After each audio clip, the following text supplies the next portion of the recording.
Hey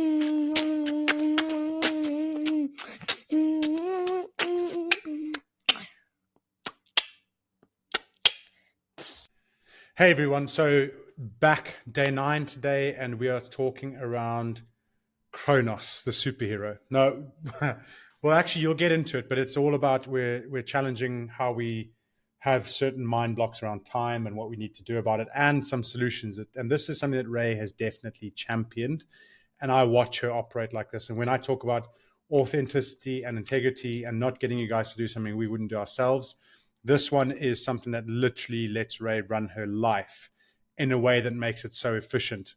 And we get into some really interesting back and forth conversations, but we also start the episode off because it's the third attempt at recording it, because the first two didn't go so well on communication styles, understanding, interpretations, and we're trying to bring that in. So I hope you enjoy the husband and wife interaction, as well as the theory, knowledge, help, value that we're trying to bring to.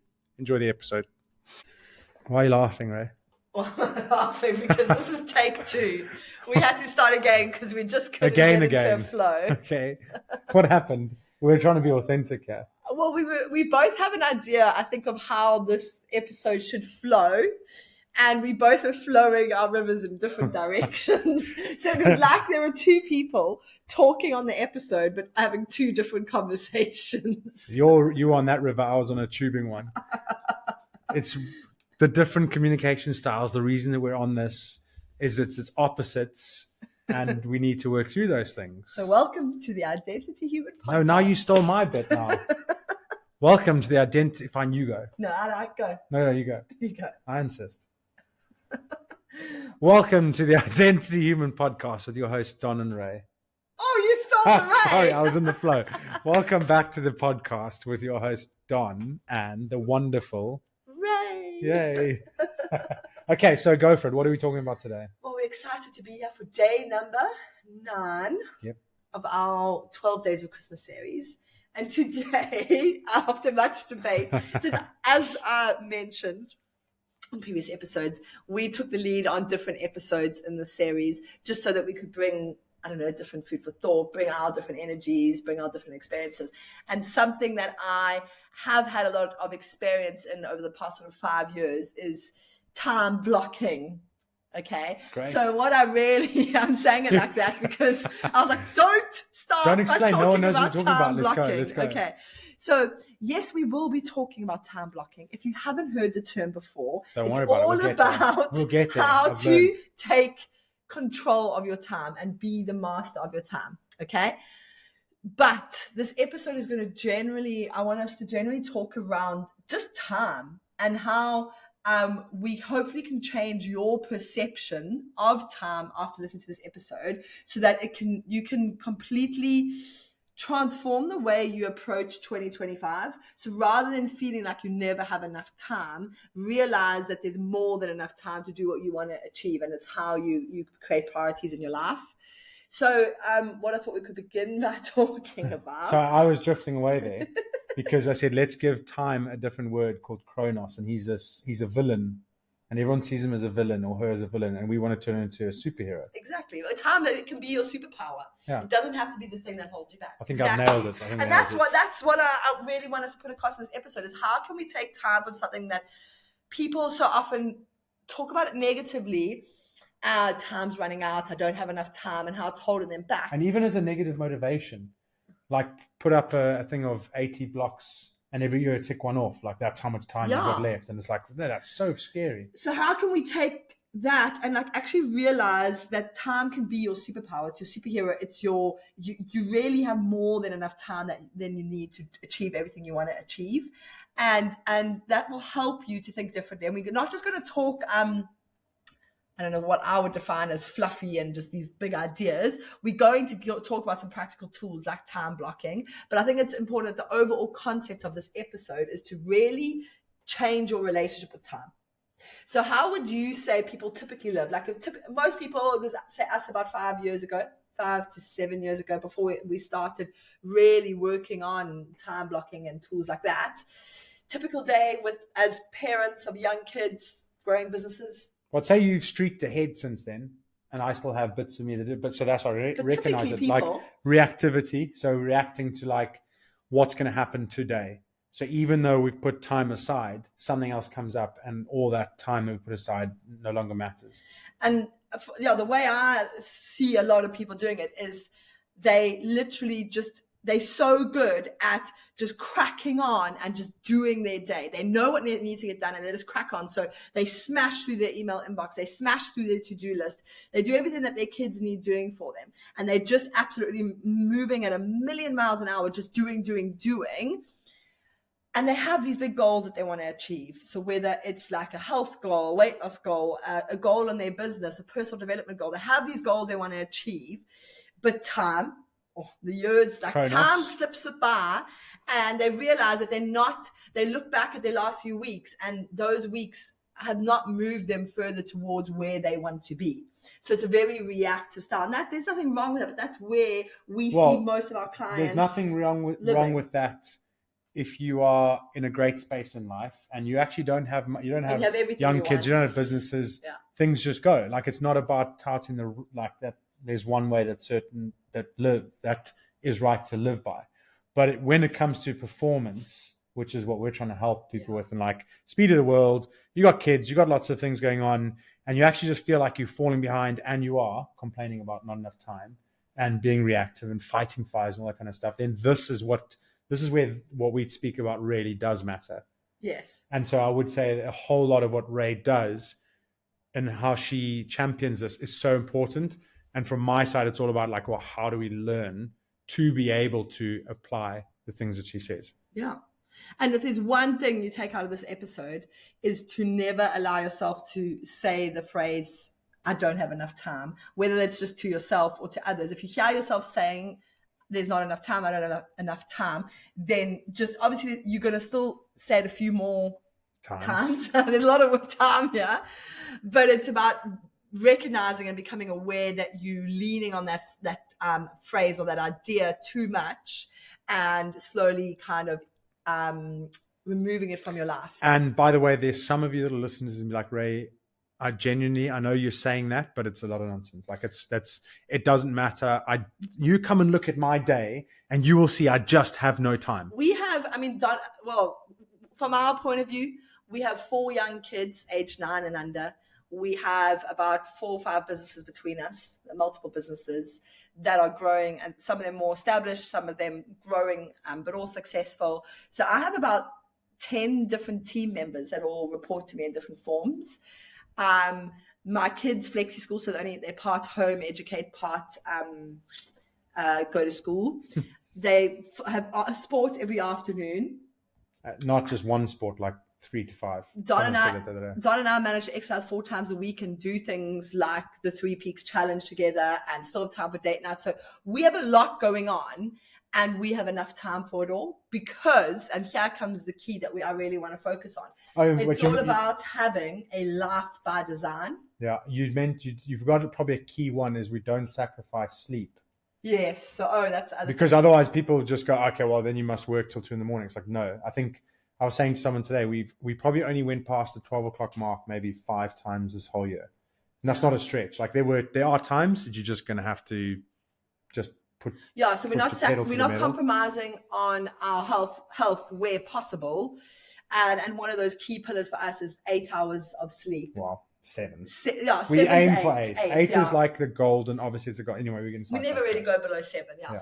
And so we're not compromising on sleep to achieve all of this. And how we really do it is like the simple way I would describe it, like an easy catchphrase to remember, is really to have build your life by design. So many people have these goals, but when it comes to day to day, they're just absolutely smashing through everything, thinking if I work harder, if I work faster, I will eventually get to all the urgent stuff and then get on to the goals. But it's it's just backwards. It's doing it the wrong way around.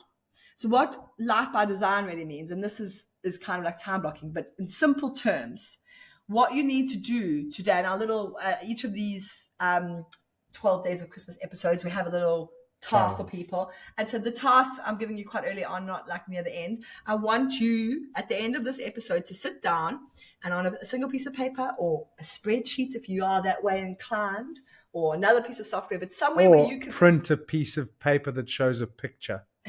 Somewhere where you can put down your thoughts. And I want you to map out your ideal week, but you need to go down to the granular level of basically at least every hour, if you want to do every half hour. So you basically want to map out hour by hour, Monday through Sunday, what is your ideal week? So put in there the things that are important to you. If exercising 4 or 5 times a week or 2 or 3 times a week, put that in. If how much time for you, the idea here is if you got to the end of that week, you would be happy that you had ticked off everything that was important and of value to you. So if spending 4 hours with your kids, that quality time is important, block that in somewhere. If going on a date night with your spouse is important, block in 3 hours for that. Like time block in like a 2 hour block or an hour block, everything that's important. And then there's obviously the things you have to do, like eating and sleeping and waking up and work, etc. And basically draw up your ideal week. And if in that process you realize that there's just simply not enough space, I'm not going to use the word time, there's not enough space in you that, you know, you only have 7 days, 20 hours a day to fit everything in, then you need to reassess. And I'm not saying you could cut stuff out, you could outsource, you could ask for more help, because if you're spending elevate instead of cut stuff out. Yes, if you're spending 6 hours or 4 hours every Saturday cleaning, and that means you don't have time to exercise or spend time with your kids, then be creative about hire a cleaner or something. To clean. But it basically allows you to assess and say, well, obviously I'm unhappy at the end of every single week. There just simply isn't enough hours in the day. And so it's realizing that if you plan it out, then you have something you're heading towards. So that's step one of time blocking. I think people often dive in with time blocking and just go, well, let me plan everything, but without thinking about, well, what's my perfect week look like? Does that make sense? Yeah, you have to show yourself how you want to live so you know when you're not living that way. Yeah. And I think it's probably one of the more simple ways of realizing where you want to go. If you can actually think about in your ideal week, and it's like, I know Ray said, go down to the half hour if you can, but when you just first start out, if you've never done it, like 4 times a week exercise, if that's your ideal week, put that down. But put it in on the days. I think that's been one of the most powerful things for us. Like we have our set exercise. Like when we said 4 times a week, it's so easy to slip by. But now for more than a year, I exercise Monday, Wednesday, Friday, Sunday. And that's the days. And you have set days. It sounds so boring, but it means, and 20-year-old me would have been like, that is so boring that you know exactly what days you're doing what. But it means that like, it's almost like an instinctual reaction in my body. When that day comes, I'm like, I will be exercising. And what did we do on Christmas Day? Christmas Day was Wednesday. And what did we do on Christmas Day? We went for a run. Which is like, this isn't to show off, but it was like, I said to Don, it's Christmas, it's Wednesday today. Like, what are we going to do? We're going for a run. Like, there was no question about it because that's what we do on Wednesdays. Yeah. And I think it is like, you hear the sayings, if you fail to prepare, you prepare to fail. And discipline gives you freedom and all that kind of stuff. That's essentially, we're just dissecting, well, what does discipline gives you freedom mean? What does, you fail to prepare, you prepare to fail? It means all of these things you're planning out and looking at when you're going to do them, it stops you from having to think about it. And if you don't have to think about it, you don't have to put energy into that thinking, which means you just do it. So You could go into it and be like, you can just, when you exercise, plan out your exercise on the Sunday. So, on a Monday, you're in the gym doing 3 exercises or 4, etc., etc. Hi, guys. Just a quick interruption on this bit right here. So discipline, what does that actually mean? I don't have it. How do I get it? That's what the challenge is for. If what we're saying so far resonates with you and you go, yes, I love this idea of managing my time and time blocking, but I've tried it before and I don't have the discipline to do it. I don't have the focus to do it. That's what we're trying to help you achieve just within our challenge. So sign up to the challenge and come and see if those 5 days can give you what you need in order to do what you want to do. www.identityhuman.com. Sign up, join the Facebook group, and let's get going. You don't have long now. And that's a great segue that you've taken there, because if you think, I'm sure everyone has heard of the story. If you haven't, I'll briefly explain it. Like, you hear about the people, the likes of Steve Jobs. What did he do? The founder of Apple. Every single day he wore the same, I think it was white t-shirt and jeans. He didn't have a huge wardrobe to select from. He wore his white t-shirt and his jeans so that he didn't have to think about what am I going to wear today. He could save his decision making for the key things. Focus, yeah. And for me, that is what, starting with this like ideal week, life by design, like designing my ideal week, and then living to that means that I don't have to be thinking about which day should I exercise this week, like, and having that, like, getting that what you would call decision fatigue. Like, that decision has already been made and I'm just following the plan.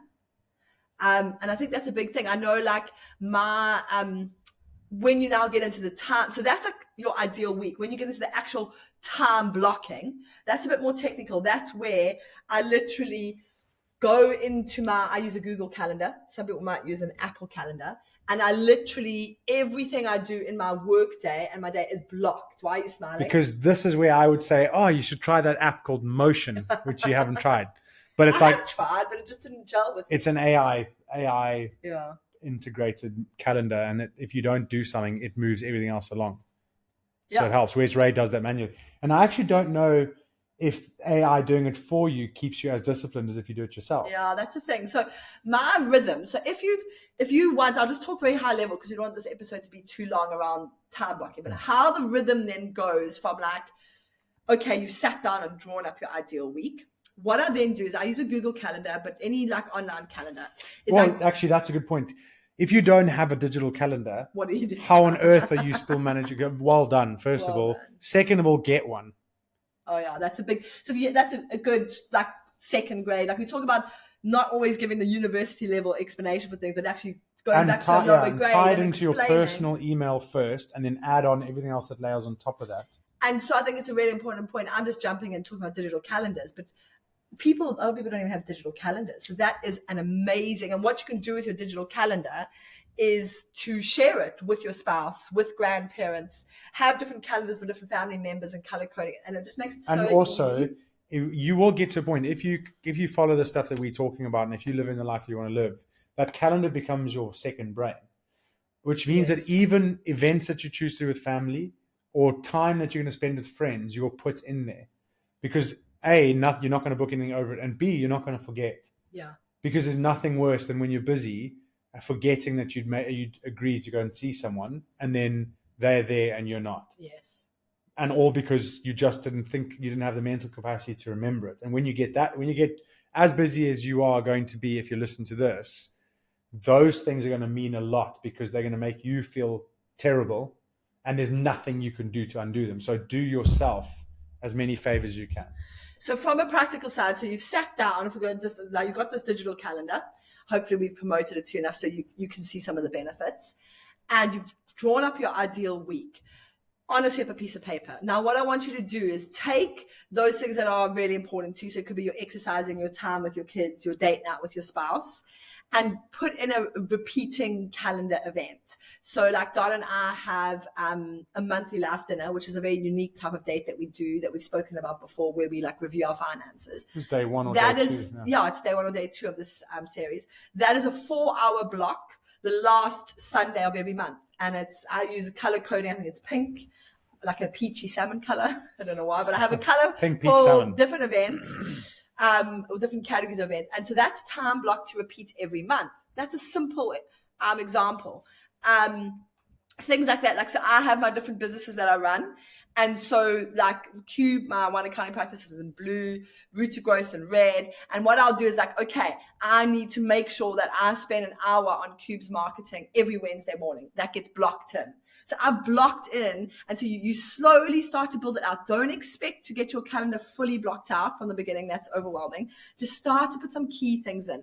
And then the rhythm, and this is just one little 1-minute explanation I want to give. The rhythm that I've found that like works just magic is to actually have set times that you train yourself to look at this calendar.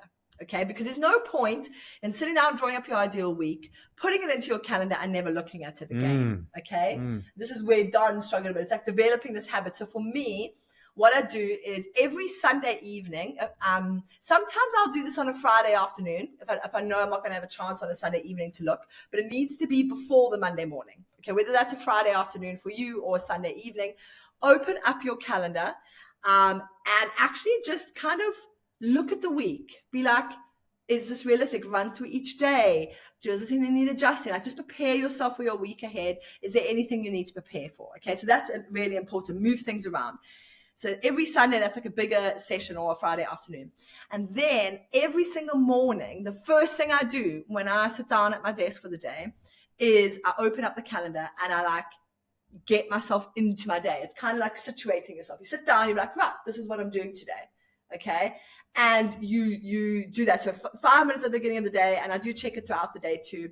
And then 5 minutes at the end of the day. So 5 minutes start of the day, 5 minutes end of the day. And you're always kind of moving things around. So if I've time blocked 2 hours to work on social media posts or 2 hours to review a set of accounts, and I don't manage because something urgent comes up, I take that 2 hours and I drag it, and I can then see, oh, okay, I didn't do that 2 hours today. That now needs to fit somewhere else. Okay, when I get to the end of the day, if there's anything I somehow wasn't able to do that thing, I move it. And I'm like, it makes you get really realistic to be like, oh, shit, there isn't actually any 2 hour block that I can move this to. And it helps you to say no and be really realistic with your time.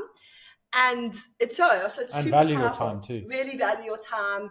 And it just there's so many benefits as you practice it more and more. The key to start with it is to have that big, like, once a week review, which will probably take you 20-30 minutes to go over the whole week. And then the daily, first in the morning and last in the day check-in. And that will transform the way you work. Honestly, it makes the world of difference. So that's time blocking from like a high level. What's the challenge? The challenge, I don't want to overwhelm them. For me, the challenge is sit down and draw up your ideal week.